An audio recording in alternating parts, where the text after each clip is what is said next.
springy like marshland, and I was glad I came. Then the younger children were ordered to retire, and shortly afterward the man and his wife followed suit. When I heard the old man throw his heavy boots on the floor in the next room, I realized that I was left all alone with their charming daughter.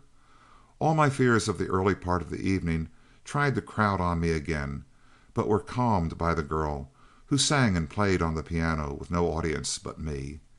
Then she interested me by telling her school experiences, and how glad she was that they were over.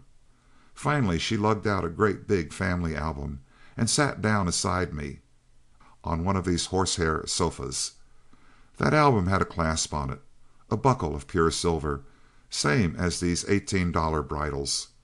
While we were looking at the pictures, some of the old varmints had fought in the Revolutionary War, so she said. I noticed how close we were sitting together. Then we sat farther apart after we had gone through the album, one on each end of the sofa, and talked about the neighborhood, until I suddenly remembered that I had to go. While she was getting my hat and I was getting away, somehow she had me promise to take dinner with them on Christmas. For the next 2 or 3 months it was hard to tell if I lived at my boarding house or at the Brick. If I failed to go, my landlady would hatch up some errand and send me over. If she hadn't been such a good woman, I'd never forgive her for leading me to the sacrifice like she did. Well, about 2 weeks before school was out, I went home over Saturday and Sunday. Those were fatal days in my life. When I returned on Monday morning, there was a letter waiting for me. It was from the girl's mama. There had been a quilting in the neighborhood on Saturday, and at this meet of the local gossips, someone had hinted that there was liable to be a wedding as soon as school was out. Mama was present, and neither admitted nor denied the charge. But there was a woman at this quilting who had once lived over in our neighborhood and felt it her duty to enlighten the company as to who I was. I got all this later from my landlady. "Law me," said this woman, "folks round here in this section think our teacher is the son of that big farmer who raises so many cattle and horses. Why, I've known both families of those Quarternights for nigh on to 30 years. Our teacher is one of old John Fox's boys, the Irish Quarternight, who lived up near the Salt Lick on Doe Run. They were always so poor that the children never had enough to eat and hardly half enough to wear." This plain statement of facts fell like a bombshell on Mama. She started a private investigation of her own, and her verdict was in that letter. It was a center shot. That evening when I locked the schoolhouse door, it was for the last time, for I never unlocked it again. My landlady, dear old womanly soul, tried hard to have me teach the school out at least, but I didn't see it that way. The cause of education in Kentucky might have gone straight to eternal hell before I'd have stayed another day in that neighborhood. I had enough money to get to Texas with, and here I am. When a fellow gets it burnt into him like a brand that way once, it lasts him quite a while. He'll feel his way next time.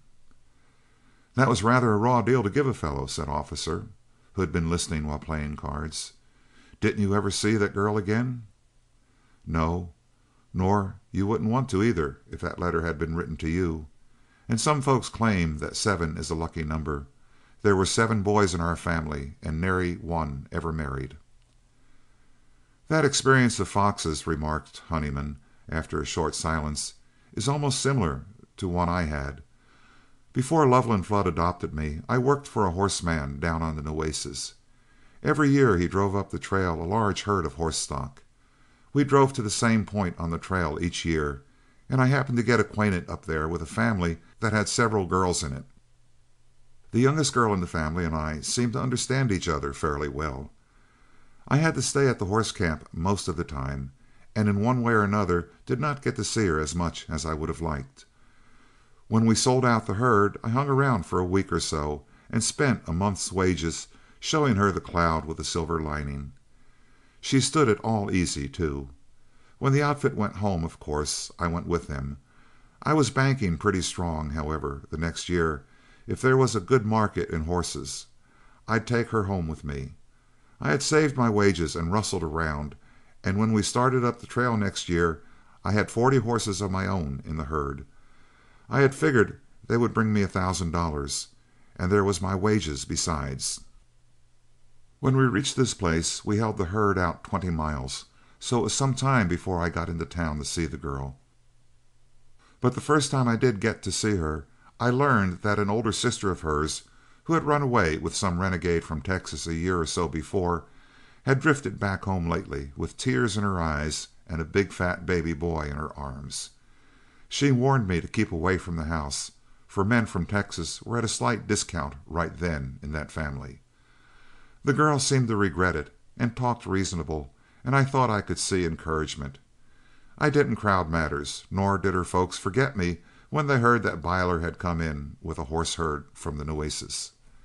I met the girl away from home several times during the summer, and learned that they kept hot water on tap to scald me if I ever dared to show up. One son-in-law from Texas had simply surfeited that family. There was no other vacancy. About the time we closed out and were ready to go home, there was a cattleman's ball given in this little trail town. We stayed over several days to take in this ball, as I had some plans of my own. The girl was at the ball all easy enough, but she warned me that her brother was watching me. I paid no attention to him and danced with her right along, begging her to run away with me. It was obviously the only play to make. But the more I swayed her, the more she'd fuse. The family was on the prod bigger than a wolf, and there was no use reasoning with them. After I had had every dance with her for an hour or so, her brother coolly stepped in and took her home.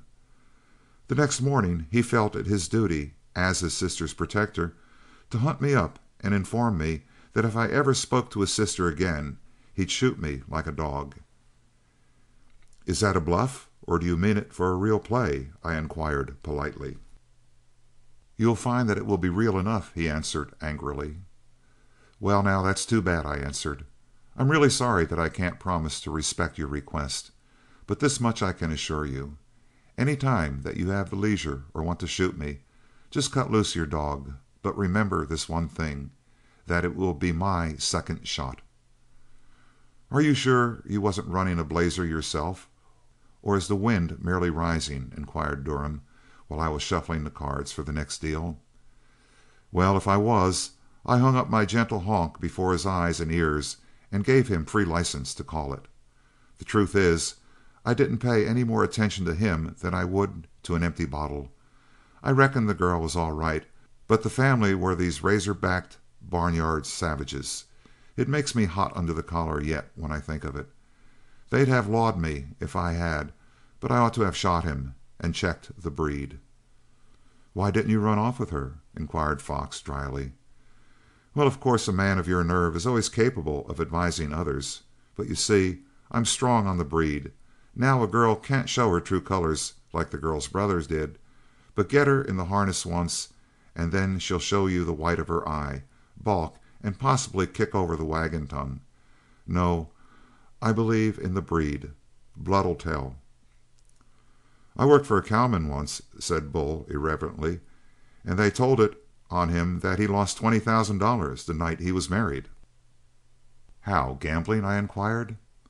"No, the woman he married claimed to be worth $20,000, and she never had a cent. Spades trump." "No hearts?" replied the rebel. "I used to know a foreman up in DeWitt County, Honest John Glenn they called him. He claimed the only chance he ever had to marry was a widow, and the reason he didn't marry her was he was too honest to take advantage of a dead man." While we paid little attention to the wind or weather, this was an ideal night, and we were laggard and seeking our blankets. Yarn followed yarn, for nearly every one of us, either from observation or from practical experience, had a slight acquaintance with the great mastering passion. But the poetical had not been developed in us to an appreciative degree, so we discussed the topic under consideration much as we would have done horses or cattle. Finally the game ended. A general yawn went the round of the loungers about the fire. The second guard had gone on, and when the first rode in, Joe Stallings, halting his horse in passing the fire, called out sociably, That muley steer, the white 4 year old, didn't like